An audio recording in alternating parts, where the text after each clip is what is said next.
Ozil at Real Madrid was Ozil at his best and in his final form. Have we lost something in having those luxury players that really have a special place in our hearts?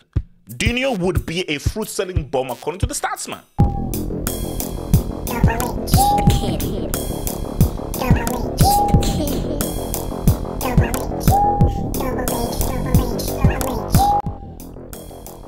Zil. You see, whenever I put jerseys at the back, I don't just put them just for a laugh. I pick jerseys in particular. And there is a reason why I have these jerseys behind me. Because, see, I was going to do this like, very regular, kind of like HD. I say I got to go 4K. Because Zil is getting up in his rafters. And right now, I'm going to find the Zil jersey and Zil is coming up in his rafters, man.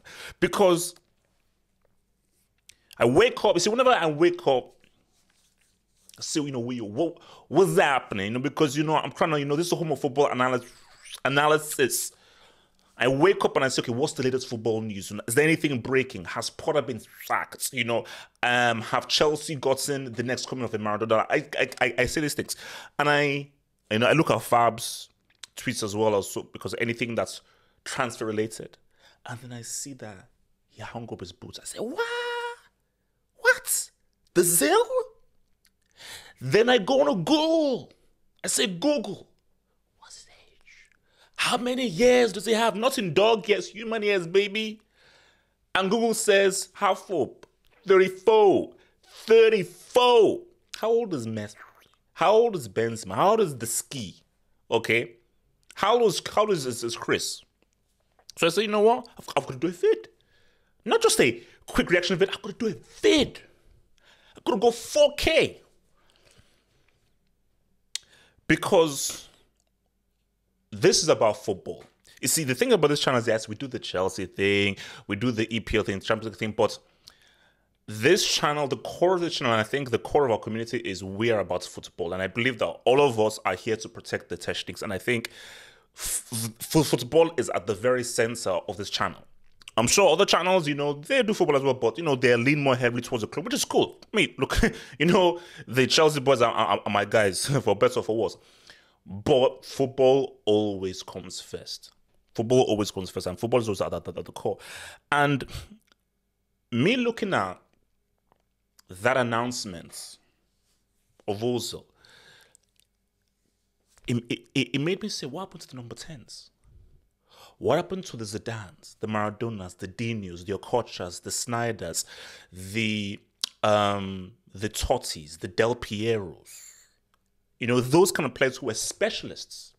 Because remember when I first saw Ozil, 2010 World Cup, and this is when, Germany had kind of like their new generation. So you had Khedira coming in through, you had Thomas Muller coming in through, and just had this new generation of players. And I believe, Schweinsteiger was at the Euros. Schweinsteiger was at the Euros, I believe. And I think Schweinsteiger was in Euro 04, but he was as a winger. But this was, I think, Schweinsteiger is now coming in as a midfielder. And then I remember seeing this guy, because I remember the first game was, I believe it was Australia, where they gave Australia a 4-piece. And I was like, who is this Ozil to that? I mean, amazing German team, but who is this Ozil to? Because this guy's vision, this guy's eye for a pass, this guy's grace and intelligence and composure on the ball is something quite special. So I was like, wow. And remember, that was a German team who put 4 past Australia, 4 past England, and 4 past Argentina. They put 4 goals past 3 different sides. Yes, Spain won that World Cup, and Spain deserves winning because they were the best team. But definitely the team that played the best, most attractive football was that German side. I mean, those guys were freaking amazing. And I think obviously that generation ended up saying what's up in 2014. So that was the first time that I saw Ozil was at that World Cup. And that was when I was like, oh wow, like this is quite a player.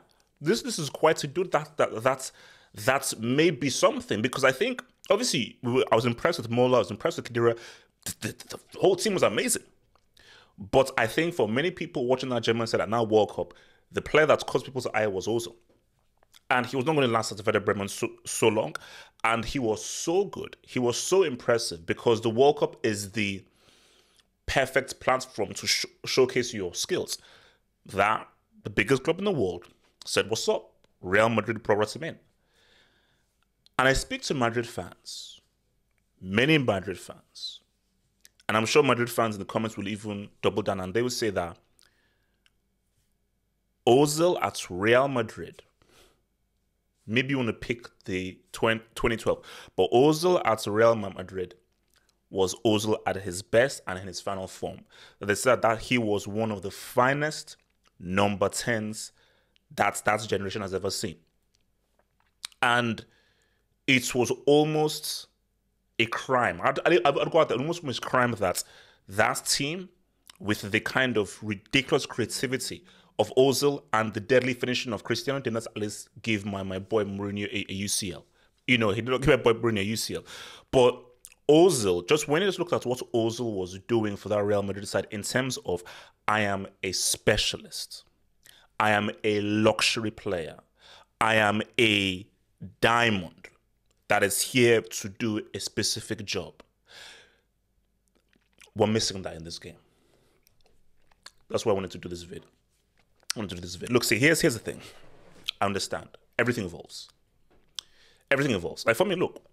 So I really prefer to do the offline YouTube videos, where I can spend time, really edit it, add in the much funny comedic stuff, have the meal and really give you guys something that's really well edited and so forth.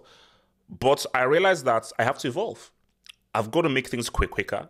I've got to put things out there. I've got to go live and I've got to go quicker and so forth. So even if I may like something that is a bit much more refined, much more polished and has a lot more editing to it, if I don't evolve, this channel will not grow. So I have to move forward, whether I like to or not. So football evolves. What the game now needs is someone like a De Bruyne. De Bruyne is the quintessential modern player where you need to do 3 or 4 different things. You need to be good off the ball. You need to know how to counter press. Also pass as well. And also score goals as well. So the game now demands players to be multifaceted. And a key reason for this, why we now have guys like a De Bruyne who are not just master, but can do many different things. Rather than a master at one specific thing, can do many different things. I think the key thing is how the game has now become much more manager-led. The game today cannot cater for an Okocha. It can't cater for a Ronaldinho. I cannot cater for an Ozil because these are pure luxury players who I specialize in this. And you have to set up your team to cater for my specific talents. And people will say, wait a minute, why should we have to suffer for you just to prance around with your specialist stuff? Why can't you get down in the dugouts with this? Because all that matters is winning the game. And you do what you need to do, and everyone does what they need to do in order for us to win the game. If this specialist player doesn't have to work as hard off the ball, but what he gives us with the ball helps us win the game, that's all that matters is winning the game. It's not about, oh, no, it doesn't matter, win, lose, or draw, everybody must work hard. No. All that matters, the bottom line is, what do I need to do for all of these players? What instructions do I give each of these players for us to end up winning the game and winning that trophy? All that matters, all that should ever matter is winning. But the game has changed. I mean, the game right now is manager-led. From your Pep and your Klopp and your Nagelsmann and your Tuchel, the managers are now the superstars. And because the managers are the superstars, we are now watching robots. We are watching guys who are just singing off a hymn sheet. We don't have the guys who are like, I see the hymn sheets, I can have it there for reference, but I'm just going to put it to one side. I'm going to do me. Bro, I know what Rijkaard told Ronaldinho. Rijkaard says to Ronaldinho that, okay, this is the general sense and everything, but Dino, it's you. Because Rijkaard he played the game and he knows what Ronaldinho is, and he knows that I can't give this guy instructions. I can't tell this guy, oh, counter press, be in this position. No. Dino, this is the general blueprint of what we're trying to do. Go out there and do you. Now, as for you, I need you to do so. Deco, I need you here. Eto, I need you here. All these guys need you here. But for you, Dino, you do you. The game is missing a player like an Ozil. Because I look around now and where is the Ozil? Where is the guy who specializes in creativity, specializes in through balls, specializes mainly in playmaking? You don't have that. And here's my thing. The luxury player is the player that young kid will look at and be like, I want to go out there and be that kind of a guy. I want to go out there and try what he does. I want to try because football is entertainment. Let's be real. Yes, you want guys to win the series, but at the end of the day, this ain't the UN.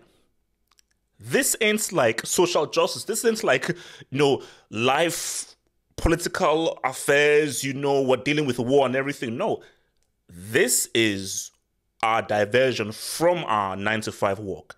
This is our diversion from the hardships of real life and so forth. This is what we do to wind down and enjoy ourselves. This is supposed to be enjoyment. And those luxury players, like an Ozil, who are there for pure technique and quality, they're the guys that contribute to our enjoyment. Because critics of Ozil will say, lazy. How hard did he walk off the ball? He was very meandering. Too slow. And in today's day and age and so forth, where we are so led by stats, how many goals did he score? How many assists did he really get? How many pre-assists? How much distance did he cover? You see, the stats people would despise on Ozil. And they'll say, no, look at the De Bruyne's assist and so forth. De Bruyne is a far better player because he's much more effective. I can't argue with the stats guy. The numbers are right, 100%. The stats guy, you win 100%. Whoa, well done. Yep. The stats guy will also call Dino a bomb. Huh? How many goals and assists did Dino average season to season? Dino would be a fruit-selling bomb according to the stats man. So, what are we losing here in football? In football, is it purely about your numbers, or do we want to actually enjoy watching football again? Do we actually want to be entertained? Do we actually want to just see a guy make that amazing decision, do a little bits of genius play that isn't recorded on the stats? Like, that's the beauty of the eye test. That's the beauty of watching the game, because there's some things in the game that can't be recorded. There's some things in the game that cannot be put down. Zidane's performance against Brazil 06, take away his assist. Take away his assist to Henry. That's an outstanding performance. But if you take away his assist, the statsman will be like, okay, what? But you had to be there. You had to watch it. So, I definitely want to discuss this with people, in the hangouts and everything, just to really talk about Ozil. But because I've just been thinking about football in general, where football is going, how it's evolving. Because see, let me be clear here. Evolution is inevitable. Everything evolves, everything changes. Bro, we're not using dial-up anymore. Okay? We're now on broadband now.